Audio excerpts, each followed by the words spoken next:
অপবিশ্বাসের কাছে শাকিব খান সুপারস্টার নাকি সালমান শাহ সুপারস্টার?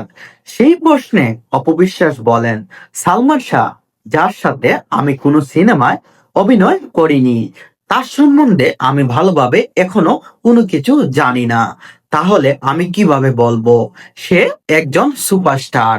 আর আপনি যার কথা বলছেন, চিত্রনায়ক শাকিব খান, তার হাত ধরেই আমার সিনেমায় অভিষেক হয়েছিল।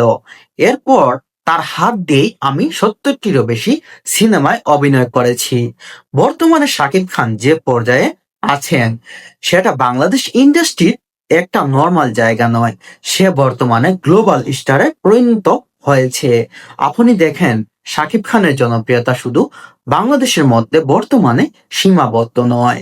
শাকিব খান জনপ্রিয়তার দিক দিয়ে বাংলাদেশ ছাড়িয়ে সে বিভিন্ন দেশে তার রাজত্ব তৈরি করেছে।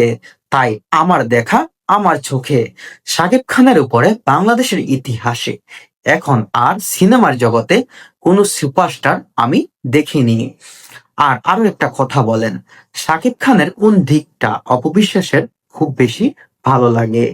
শাকিব খান নাকি খুব একটা সহজ সরল মনের মানুষ, তার মনটা খুবই নরম। তিনি অপবিশ্বাসকে খুব অসম্ভব ভালোবাসেন, এটাই অপবিশ্বাসের কাছে সব থেকে বেশি